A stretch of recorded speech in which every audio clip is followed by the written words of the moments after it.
Diskusi. Baik, bismillahirrahmanirrahim. Assalamualaikum warahmatullahi wabarakatuh.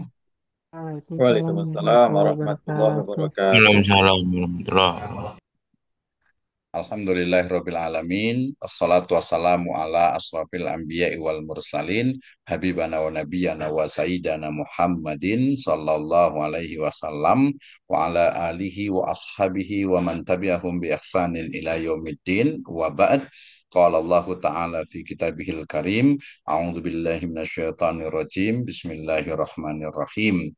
Ara'aital ladzi yukadzibu biddin fadzalikal ladzi yad'ul yatim wala yahuddu ala ta'amil miskin fawailul lil musallin alladzina hum an salatihim sahun alladzina hum yura'un wa yamna'unal ma'un.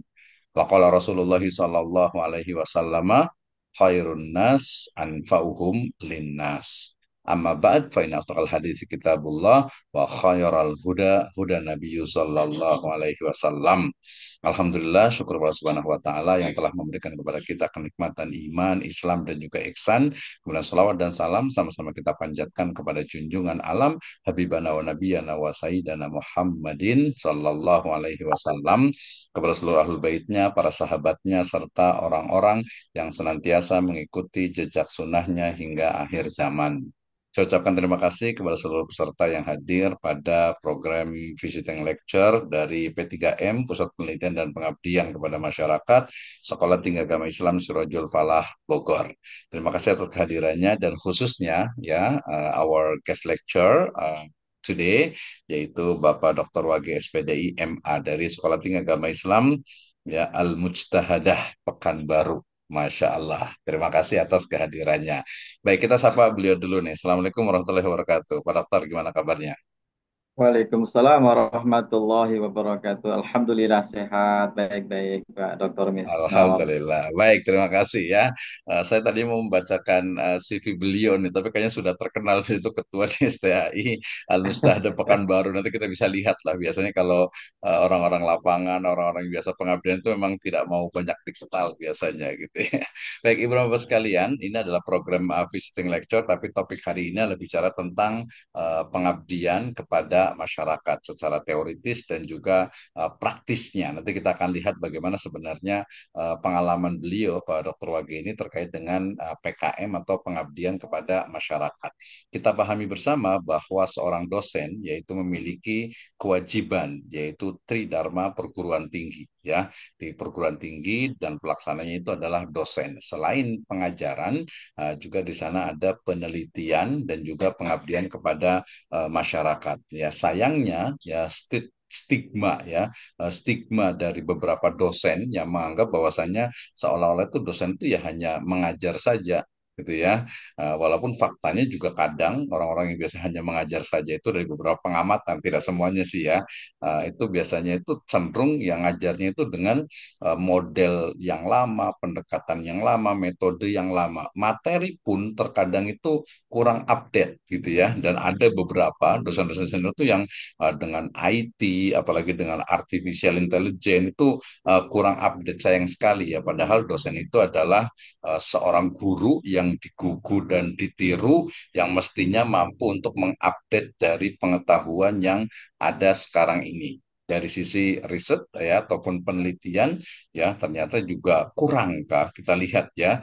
Dan akhirnya kemudian dilakukan berbagai strategi. Salah satu strategi yang banyak digunakan ya oleh dosen itu adalah menjadikan misalnya hasil hasil apa KKM itu sebagai laporan PKM ya. Kemudian juga nanti skripsi atau tesis dari mahasiswa dijadikan sebagai penelitian. Ini kan sangat disayangkan sekali gitu ya. Nah, pengabdian juga sama ya. Beberapa kampus mengandalkan KKN, kuliah kerja nyata, atau kalau di Sirojul Pala ini adalah kuliah kerja mahasiswa dijadikan sebagai laporan pengabdian kepada masyarakat. Sayangnya itu ya, itu juga kurang optimal juga. Kenapa? Karena mulai dari pembuatan proposalnya, kemudian juga pelaksanaannya, termasuk juga dokumentasinya, kemudian juga tujuan yang spesifik sampai kepada laporannya.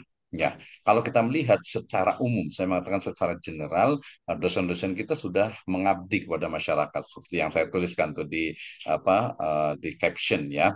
Tapi sayangnya memang untuk laporan administrasi itu kurang, kemudian juga menganggap karena dulu itu di awal-awal saya ingat sekali dari kebijakan dari pemerintah itu bahwa PKM dosen itu ya seperti khutbah Jumat, kemudian mungkin ngisi ceramah ini kalau di PTKIS ya, ngisi ceramah, ngisi pengajian gitu ya itu bisa jadikan PKM ya. Tapi kemudian seiring mungkin berjalan, kemudian perlu lebih spesifik lagi. Akhirnya ya khutbah Jumat, pengajian itu sebagian itu tidak bisa masuk ke dalam pengabdian kepada masyarakat.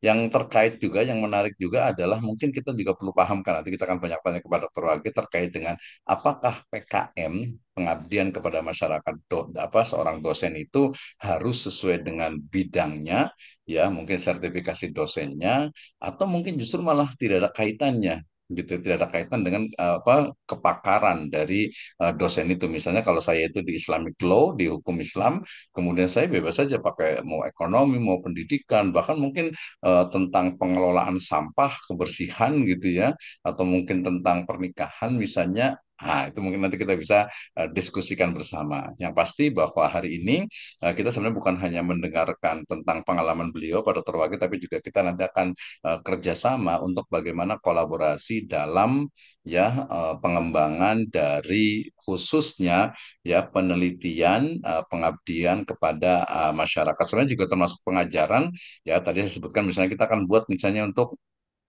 internasional atau nasional seminar gitu ya. Nah, mudah-mudahan nanti kita bisa diskusikan ya.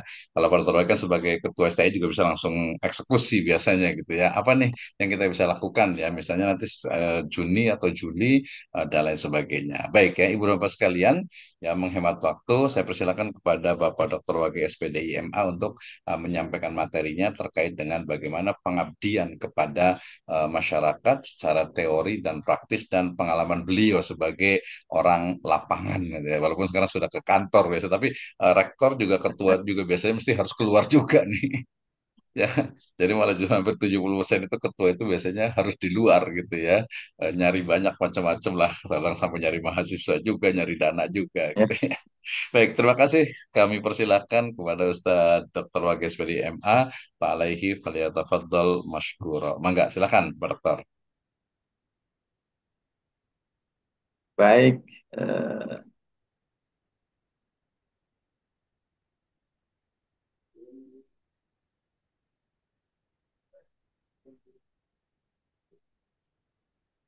Bentar.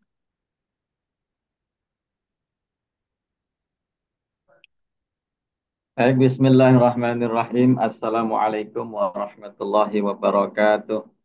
Waalaikumsalam warahmatullahi wabarakatuh. Alhamdulillahirabbil alamin. Alladzi khalaqal mauta wal hayata liyabluwakum ayyukum ahsanu amala. Alladzi khalaqal insan fi ahsani taqwim. Alladzi unzila fihi al-Qur'an hudan linnas. Alladzi arsala rasulahu bil huda wa dinil haqq liyudhhirahu 'ala ad-dini kullih walau karihal musyrikun. Allahumma salli wa sallim wa barik ala sayyidina wa maulana Muhammadin khatamil anbiya'i wal mursalin wa ala alihi wa ashabihi ajma'in amma ba'du. Alhamdulillah, selamat malam. Assalamualaikum kawan-kawan, bapak-bapak, ibu-ibu, para dosen, para pecinta dunia akademik.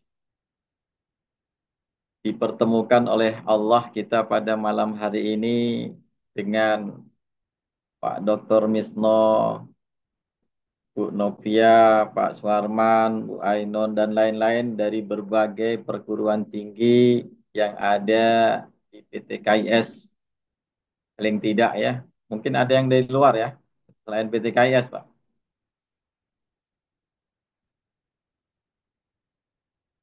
Nah, pada Ya, kesempatan betul, Pak yang Dokter. Mhm. betul ya, Lanjut. Pak. Hmm. Ya, betul, lanjut, silakan. Ini kelihatan saya slide saya, Pak. Ya, clear, kelihatan, jelas. warna Ini ya. kuning dan ini fotonya yang paling keren ini soalnya. Tadi mau pakai ganti ini, cuma warnanya putih. Tanjaknya keren. Silakan Pak Dokter. Baik. Jadi karena malam ini kita temanya santai-santai, ngobrol bareng tentang pengabdian kepada masyarakat sebagai seorang insan akademik atau akademika. Mudah-mudahan malam hari ini kita dapat menemukan sesuatu yang mungkin tidak baru, tetapi juga tidak usang. Atau mungkin juga menemukan yang baru bisa jadi. Karena biasanya kalau jumpanya itu-itu saja, tentu dapatnya itu-itu juga. Iya, betul. Nah, tapi kalau jumpanya itu sesekali dan jarang-jarang bahkan tidak pernah dan kemudian sekali ketemu biasanya ada yang baru. Yang baru inilah bisa jadi yang baru itu sudah lama ya, tapi dibuat baru atau yang betul-betul baru ya, bisa jadi. Ya. Dan pada kesempatan ini saya barangkali tidak malah justru tidak terlalu eh, kaku ya, atau dalam istilah baku atau eh, sesuai patron begitu. Kalau ada orang yang out of the box itu agak risih itu, nah saya justru sukanya yang out of the box. Jadi suka keluar jalur. Walaupun jalurnya kalau jalur kereta api kan bisa ketindas mati, Pak. Mhm. Betul, Nah, tapi betul. karena jalurnya jalur kebaikan, insya Allah tetap pada kebaikan. Masya Allah. Jadi Bapak Ibu yang dimuliakan Allah, ini eh, saya sebenarnya malu dengan Pak Dr. Misno ini. Karena beliau ini jelas sudah banyak bukunya, tulisannya banyak, kemana-mana, malang melintang, Indonesia, luar negeri, Malaysia, Singapura, itu India, Thailand ya. Ah, ini luar biasa beliau ini. Dan apa namanya pengalaman yang beliau miliki ini cukup luar biasa. Termasuk kemarin juga ada slide yang keluar tuh dari Dr. Misno tentang menulis dengan AI ya. Mhm. Itu Betul. bisa belajar dengan beliau ini. Nah, Bapak-bapak, Ibu-ibu sekalian, eh, why? Nah, itu kalimat yang pertama sesungguhnya yang saya bawa ini. Why? Mengapa itu? Mengapa ini berarti bagi saya itu adalah sesuatu yang bisa jadi seperti yang ada di gambar ini, di foto ini, itu bisa memusingkan. Walaupun juga bisa mendapatkan keberkahan sesungguhnya itu. Why itu? Kenapa saya senang? Kenapa saya bahagia? Kenapa saya dapat rezeki banyak? Kenapa saya ini?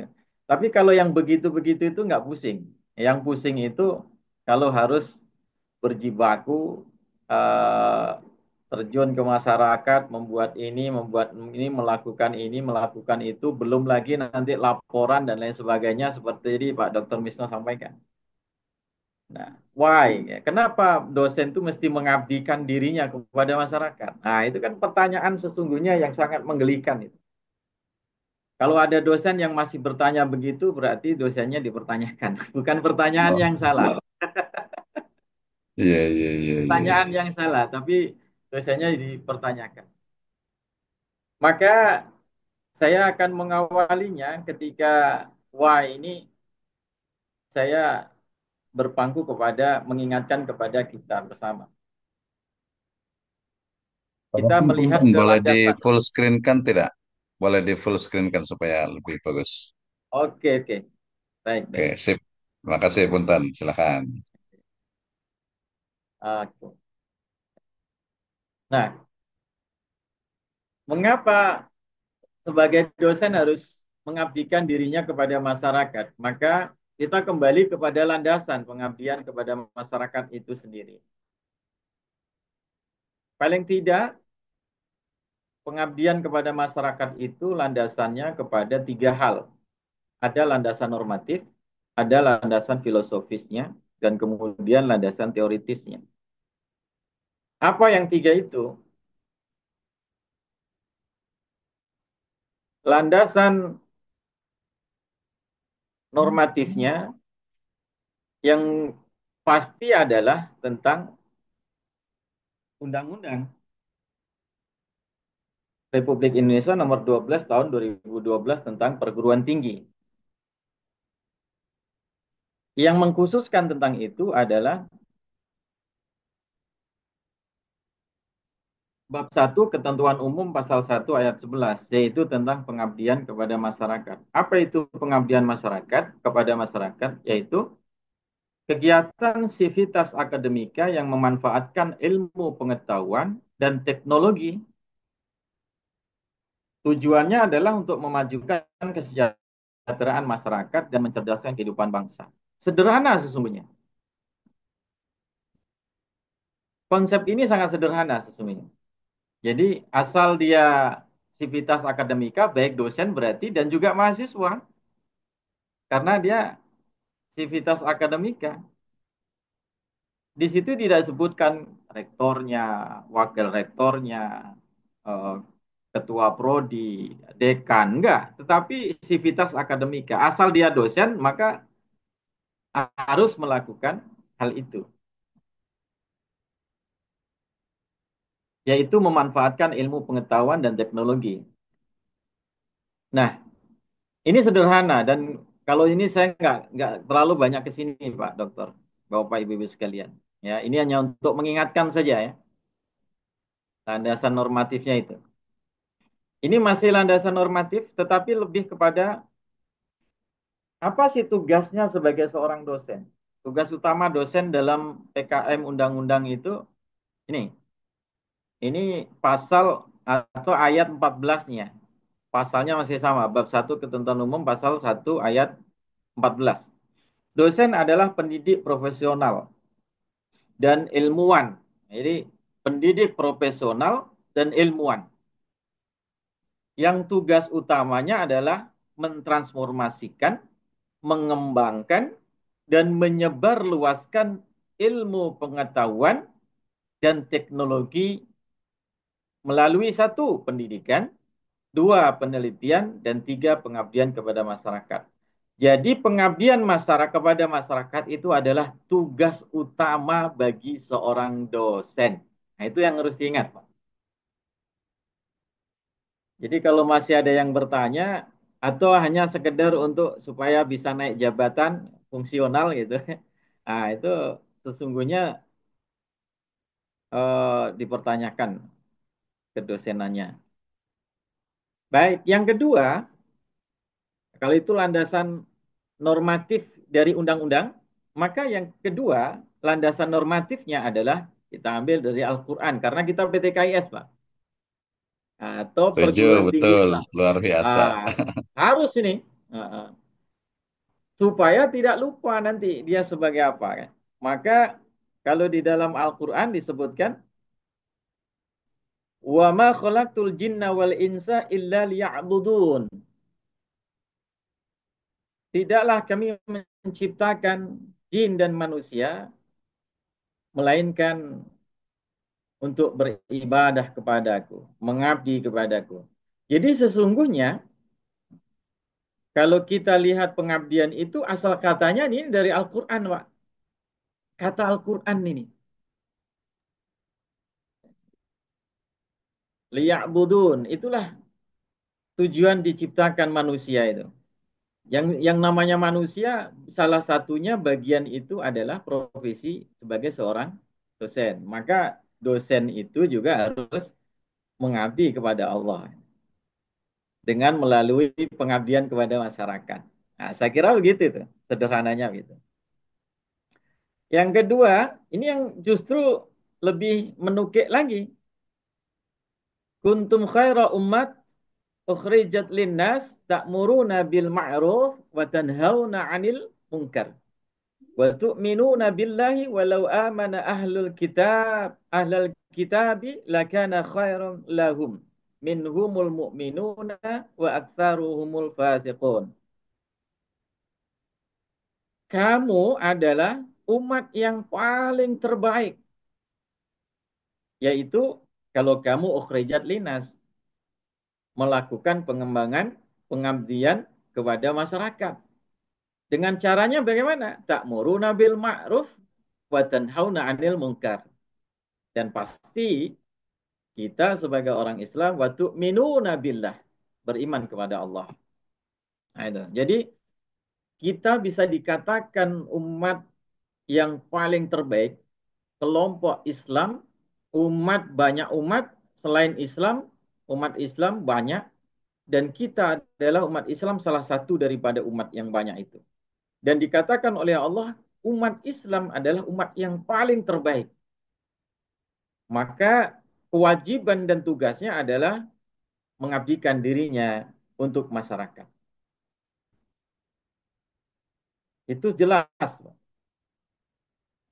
Lalu di dalam ayat lain dikhususkan lagi.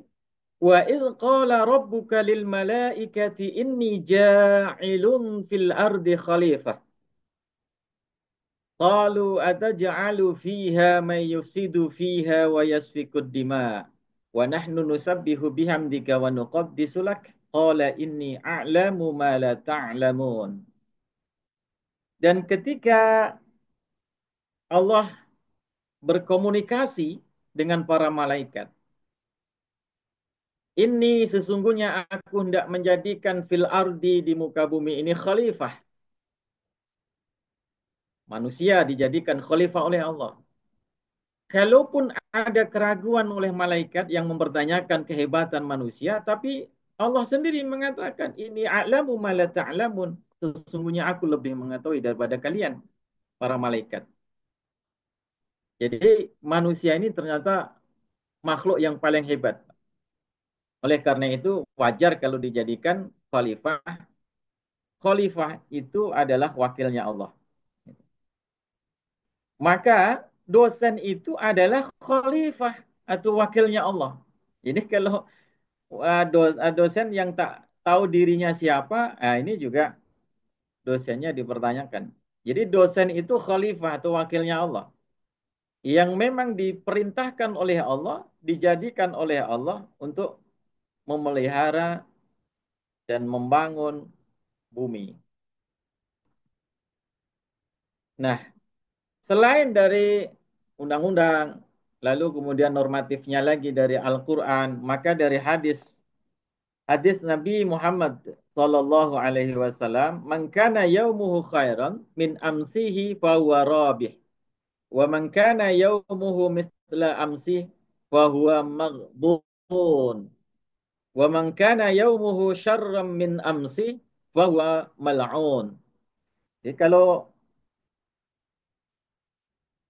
orang yang baik itu, maka hari ini harus lebih baik dari hari kemarin.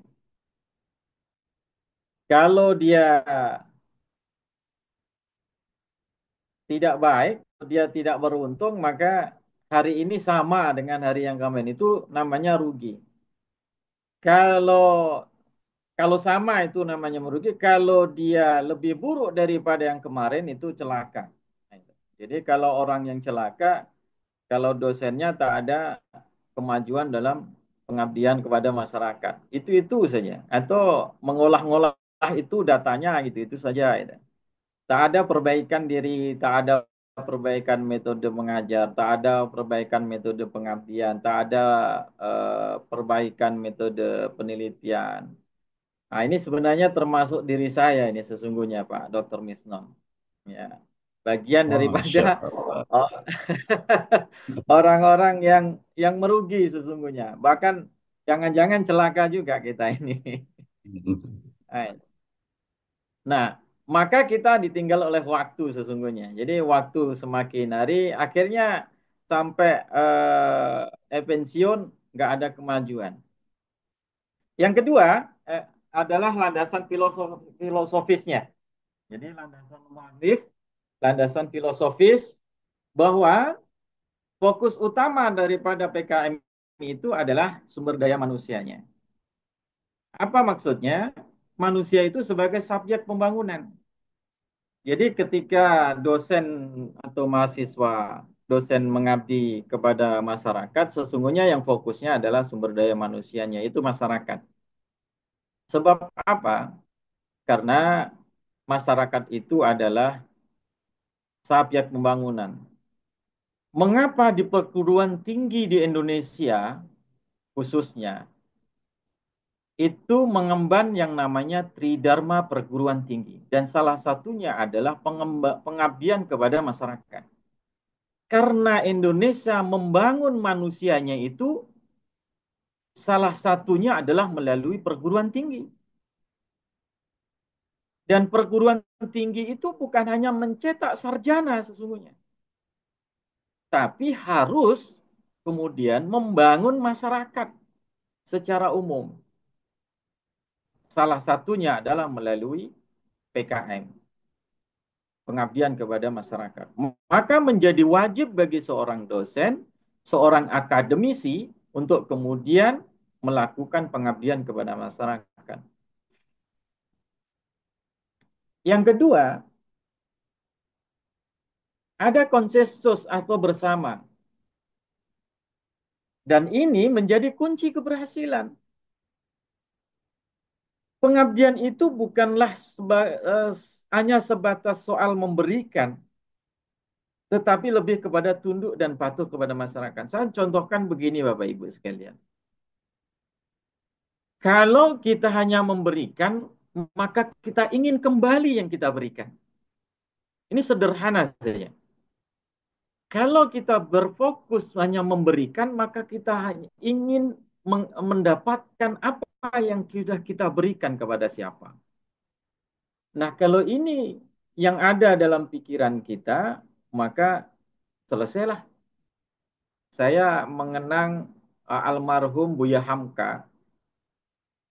Jadi kalau uh, mudah mati jiwa kita untuk kemudian berjuang, membela rakyat, membela masyarakat, mengabdi kepada masyarakat, maka pakailah kain kafan saja. Karena sesungguhnya sudah mati. Hanya saja badannya belum mati, masih hidup, jiwanya yang sudah mati. Tidak ada lagi rasa perjuangan, tidak ada lagi rasa pengabdian.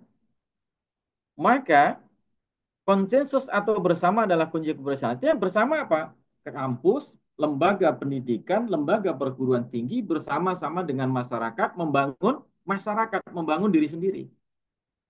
Itu baru namanya pengabdian kepada masyarakat.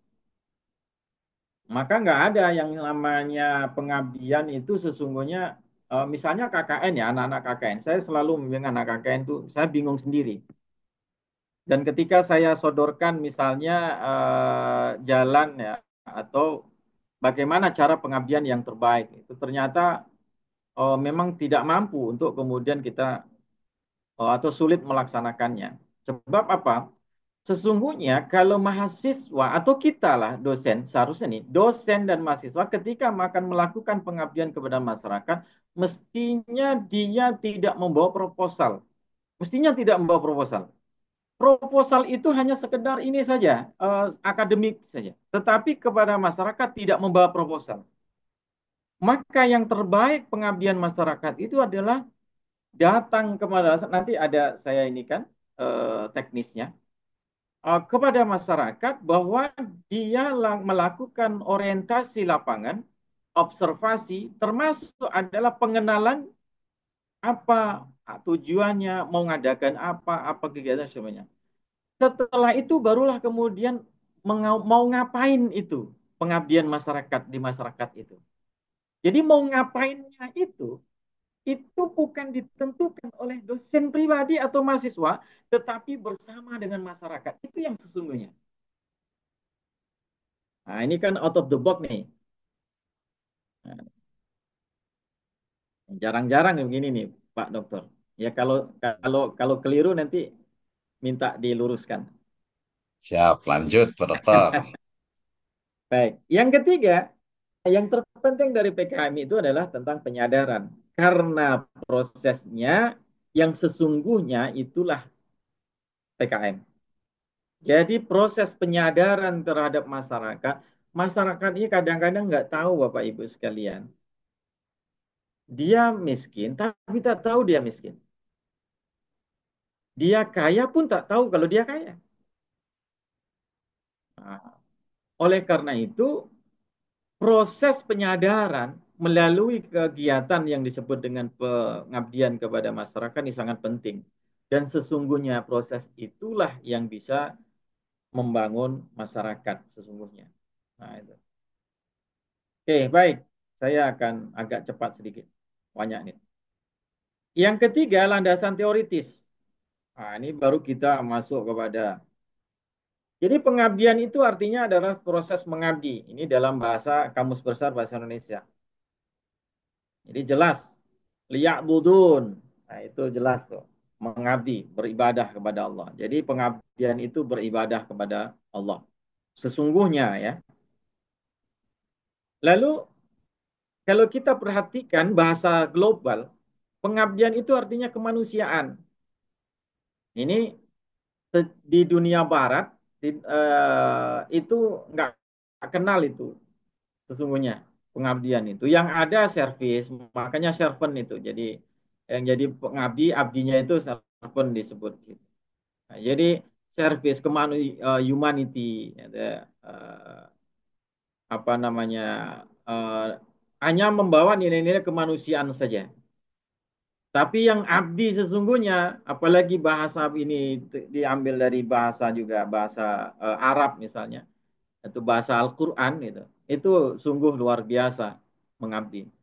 Nah, contoh misalnya ini kalau bahasa global pengabdian yang saya maksudkan artinya kemanusiaan adalah contohnya bantuan kemanusiaan. Misalnya pada kejadian setelah perang, terjadinya gempa bumi, tsunami, wabah penyakit atau pandemi, banjir, bandang, kebakaran dan lain sebagainya.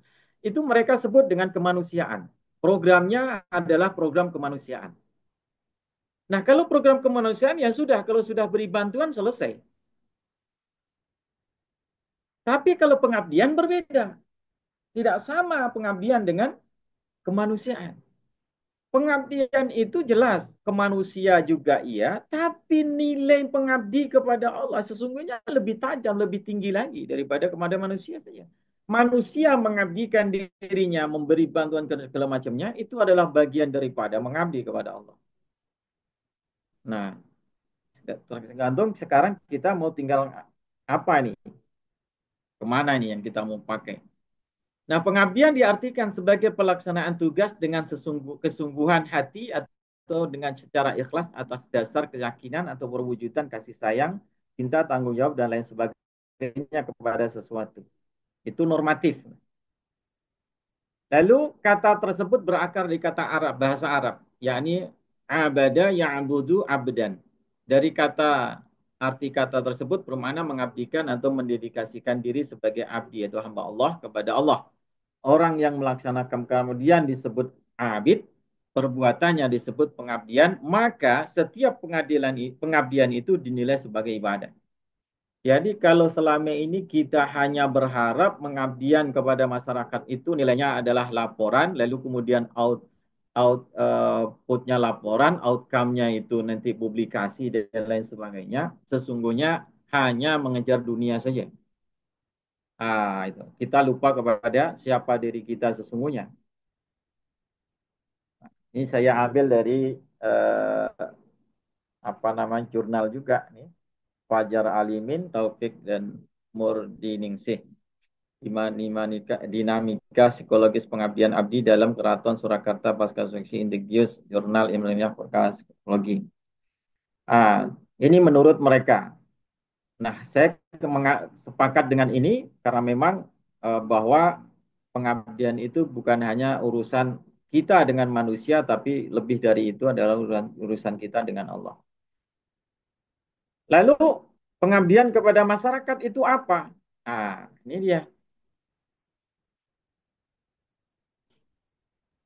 Apa sesungguhnya pengabdian kepada masyarakat? Maka saya menemukan kalimat ini. Pengabdian kepada masyarakat itu sesungguhnya adalah help people to do help himself, yaitu membantu seseorang, membantu masyarakat untuk membantu dirinya.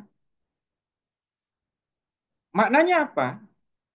Kita datang kepada masyarakat dalam rangka mengabdikan diri kepada masyarakat, bukan kita yang menuntun ini Pak, ini Bu, ini Bang, ini Dek, ini Mas, ini bla bla bla bla bla, buatlah ini segala macamnya. Tidak.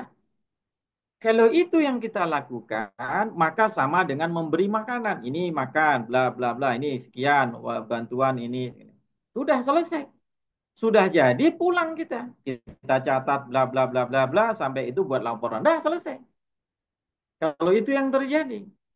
Nah, tetapi sesungguhnya help people to help himself itu adalah bagaimana kita bersama dengan masyarakat, tadi membuat konsensus pada masyarakat, masyarakat kita buat sadar bahwa dirinya memang ingin bisa kurang atau lemah atau ingin sesuatu, dia tahu dirinya siapa. Lalu dia bisa membuat sesuatu dirinya berubah. Dengan dirinya itu dia bisa berbuat. Dengan dirinya itu dia bisa melakukan sesuatu. Dengan dirinya itu dia bisa memenuhi segala macam kebutuhan dirinya. Harusnya seperti itu. Jadi bukan hanya sekedar kita datang, buat program, kita kasih makan dia, kita suapi, bla. Selesai sudah kita tinggalkan. Bisa berkembang dan berubah. Apalagi cuma setahun, 2 tahun. 10 tahun, 20 tahun, 50 tahun juga seperti itu. Maka oleh seperti itu sama dengan kita memelihara kemiskinan dan kelemahan.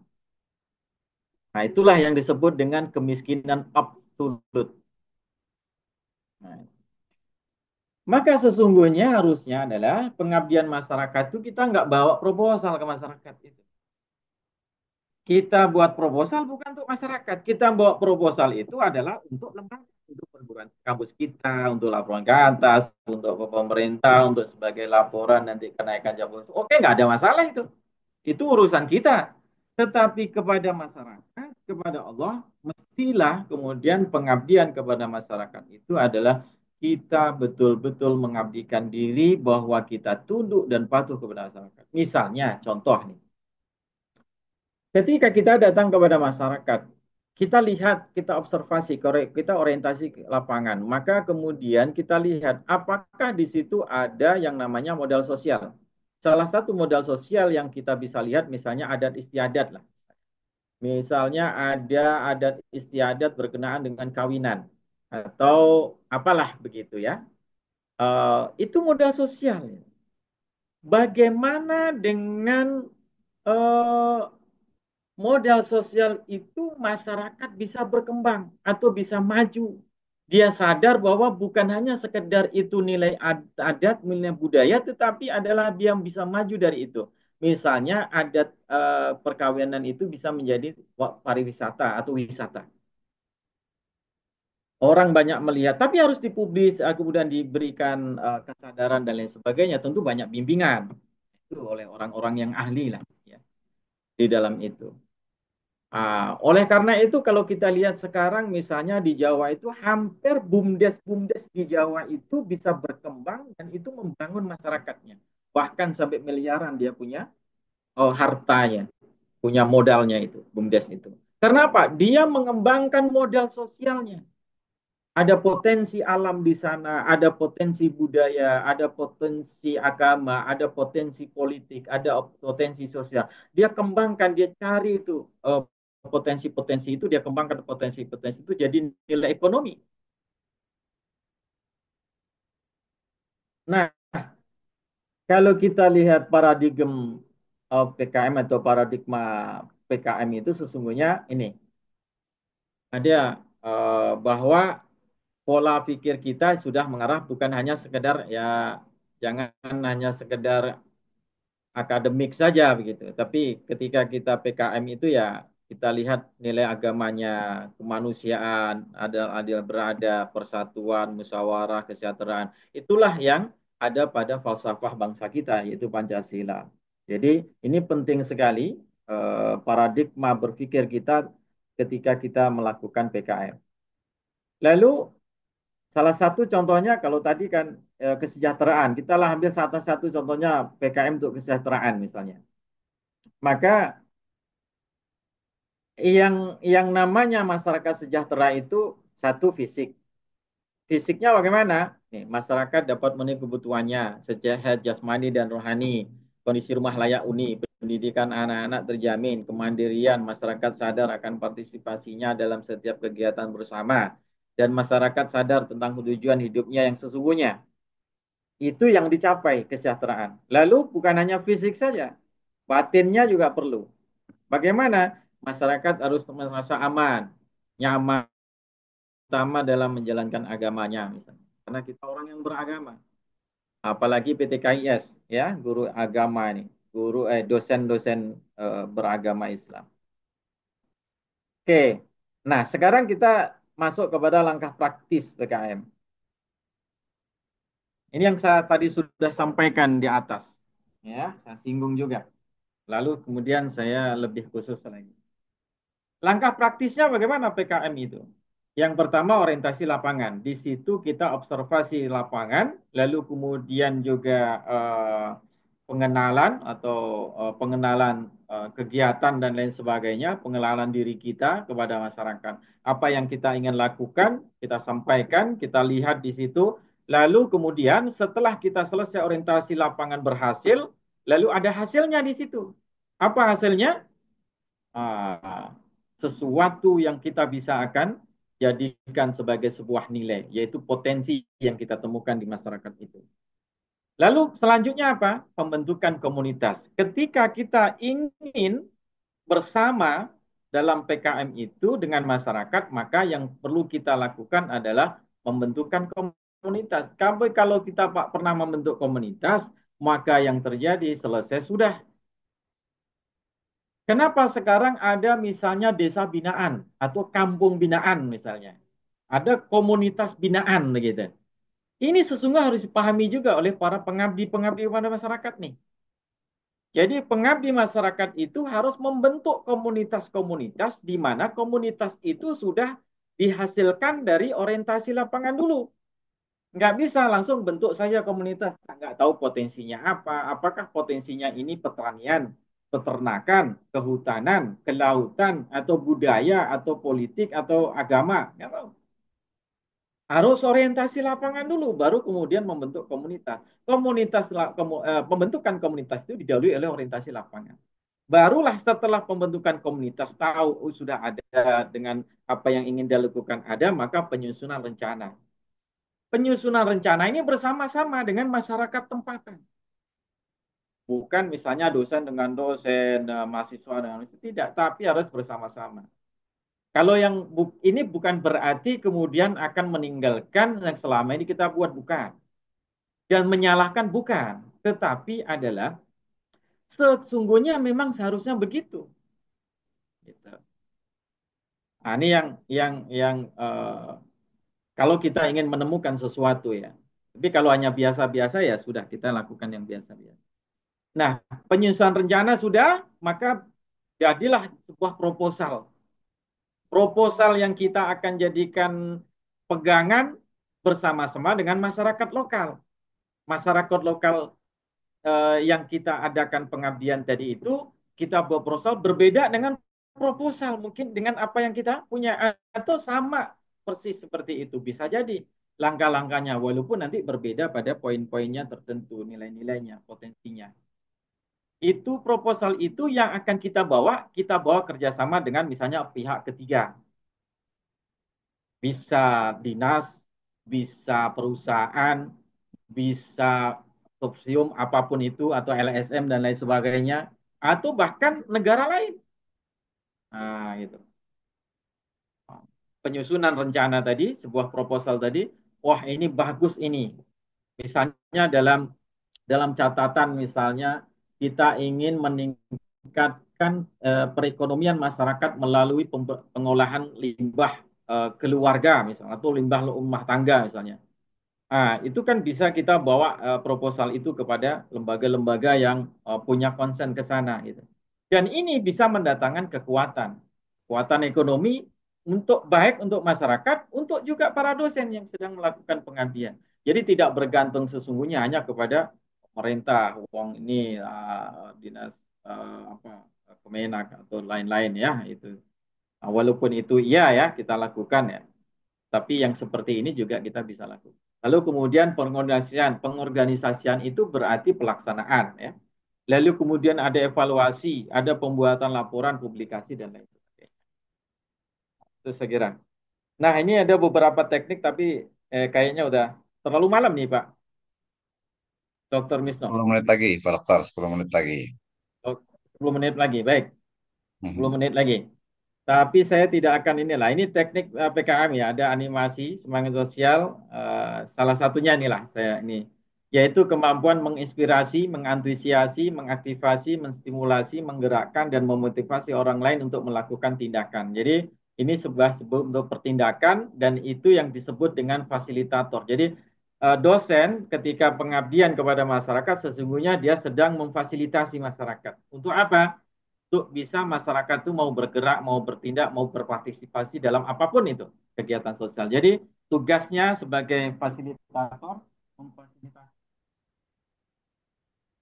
memfasilitasi, dengan teknik ini. Yang pertama adalah animasi atau semangat sosial. Karakternya siapa? Jadi kalau dosen tuh nggak boleh lemes, kayak orang belum sarapan, kalau pergi pagi-pagi, kalau siang belum makan siang, nggak boleh. Jadi harus antusias, semangat, komitmennya tinggi, integritasnya tinggi, komunikatifnya harus bagus, lancar gitu kan. Bisa memahamkan orang, pemahamannya dan analisisnya tajam, dan kepribadiannya tentu saja sesuai dengan yang ada modal sosial yang ada di masyarakat tempatan. Nggak boleh angku, tak boleh sok tahu, menggurui dan lain sebagainya. Ini penting sesungguhnya sebagai orang yang punya nilai tinggi dalam akademik. Dan selanjutnya ini banyak ini saya lewatkan sajalah yang ini Pak. Oke. Mhm. Ah, banyak ini sampai ada 8 ya. Boleh nanti saya share saja lah.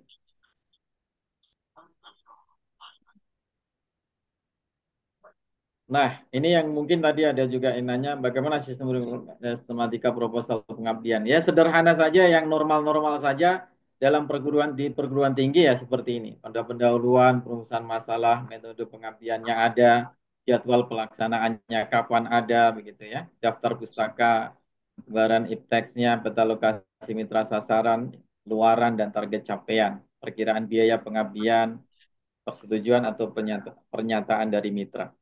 Nah, itu untuk sistematika proposal pengabdian. Nanti contohnya di Pak Dr. Misno itu banyak sekali Bapak Ibu sekalian, nanti beliau biar mengirimkannya itu ya untuk kita Ya, nanti semua lah ya. boleh. Mhm. Oke. Nah, ini dia. Saya ingin menyarankan ini. Saya sudah menonton ini. Ini bukan film Indonesia ini. Ini film Mandarin ini. Nah, ini judulnya Lumi Sang Tabib Wanita Pertama. Ini sangat inspiratif sekali, Pak Dr. Misno. Hmm. Jadi, kalau kita ingat ungkapan Ibnu Khaldun, manusia itu adalah makhluk sosial. Artinya, kata Ibnu Khaldun, manusia itu tidak bisa hidup sendirian dan eksistensinya tidaklah terlaksana kecuali dengan kehidupan bersama. Ini persis dengan visi dan misinya pengabdian kepada masyarakat. Saya ingin cerita sedikit tentang film ini. Film ini itu adalah seorang wanita masih gadis, dia punya keluarga, bapaknya tabib, anak laki-lakinya jadikan tabib dan itu dipaksakan untuk itu. Untuk anak laki perempuan tidak boleh menjadi tabib. Tapi ibunya itu dia tahu tentang eh, ketabiban. Sehingga anaknya ini si Lumi ini belajar dengan ibunya. Nah, dengan tersembunyi si Lumi ini dia juga eh, mengisi ketika abangnya atau saudaranya itu menjadi tabib di tempat tabibnya, tapi si anak saudara laki-lakinya yang tabib ini suka meninggalkan tempat pengobatannya atau kliniknya lah begitu untuk misalnya dugem, minum-minum, atau enggak bener lah pekerjaannya itu. Jarang sekali dia ada di situ. Yang ada kemudian si Lumi inilah yang membantu masyarakat yang datang, dia ngobati segala macamnya jadi tabib. Suatu ketika eh, eh, pihak kerajaan datang lalu kemudian menemuinya, tahu bahwa dia adalah seorang perempuan, maka marah besar kerajaan. Nggak boleh seorang perempuan itu menjadi tabib. Yang boleh menjadi tabib adalah seorang laki-laki. Wah, itu memang sudah menjadi kesepakatan dan kerajaan itu mengatur seperti itu kepada masyarakatnya. Apa yang terjadi? Suatu ketika orang-orang yang ada di kerajaan, terutama kaisar, sakit.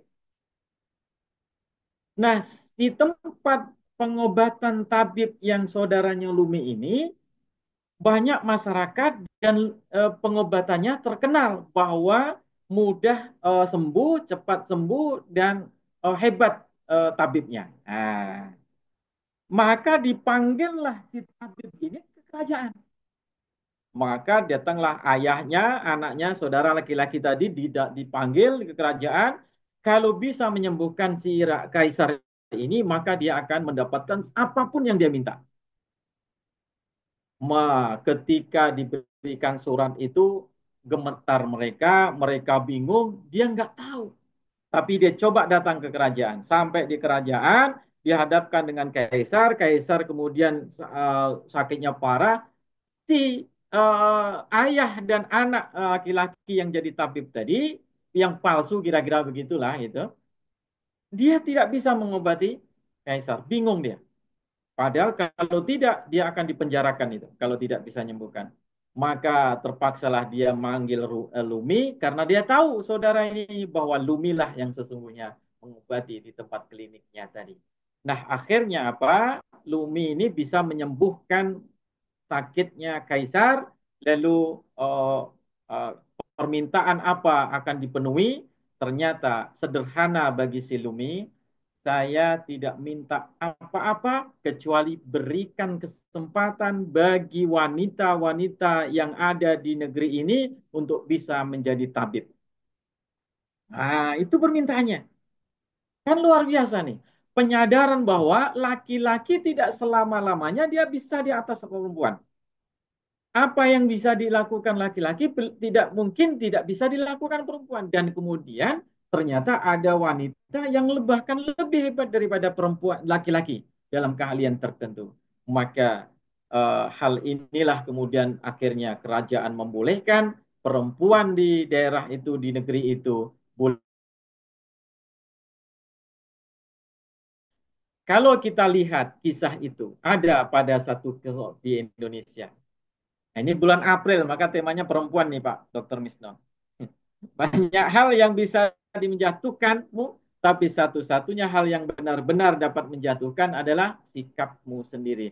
Kita ingin jadi sikap apa ini sebagai dosen ketika kita bersikap terhadap pengabdian diri, bagaimana dan lain sebagainya, maka hebatnya seorang R.A. Kartini menulislah sebuah tulisan buku, menulis buku. Nah, ini kan hebatnya dulu aja sudah seperti ini, apalagi sekarang fasilitas sudah banyak, dosen tak bisa menemukan atau menggali dirinya untuk kemudian mencatatkan dalam sebuah tulisan. Habis gelap terbilah terang, itu adalah gambaran utama tentang munculnya cerdah harapan setelah perjuangan seorang wanita dalam kungkungan adat dan tradisi budaya Jawa pada saatnya itu. Nah, walaupun banyak ya tulisan-tulisannya, bukan hanya itu saja ya, tetapi ada yang lainnya. Oke, sekian terima kasih dari saya pada malam hari ini, Pak Dr. Misno dan Bapak Ibu sekalian.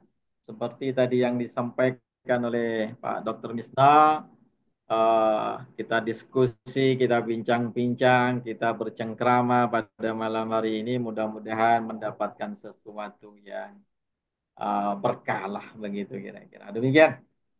Monggo Oke, Pak. baik, terima kasih. Ya, terima kasih Pak Dr. Rogi ya, luar biasa sekali Sama-sama. ini ya.